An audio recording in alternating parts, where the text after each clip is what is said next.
माझी शाळा मला फार आवडते, कारण माझ्या शाळेत आनंदाचे वातावरण असते.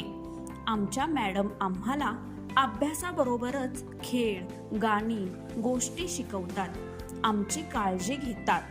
आम्ही छान अभ्यास केला की बक्षीस देतात.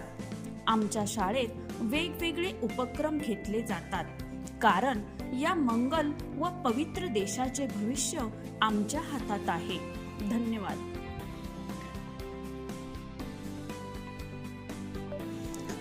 माझी जिल्हा परिषद शाळा मला फार आवडते. सकाळी आम्ही संगीत परिपाठ घेतो. वेगवेगळ्या विषयांचा अभ्यास करण्यासाठी शैक्षणिक साहित्याचा वापर करतो. मुख्यमंत्री माझी शाळा सुंदर शाळा असा उपक्रम आम्ही राबवला आहे. आम्ही सर्व विद्यार्थी वाचन, लेखन, गणित, इंग्रजी सर्व विषयात हुशार आहोत. धन्यवाद.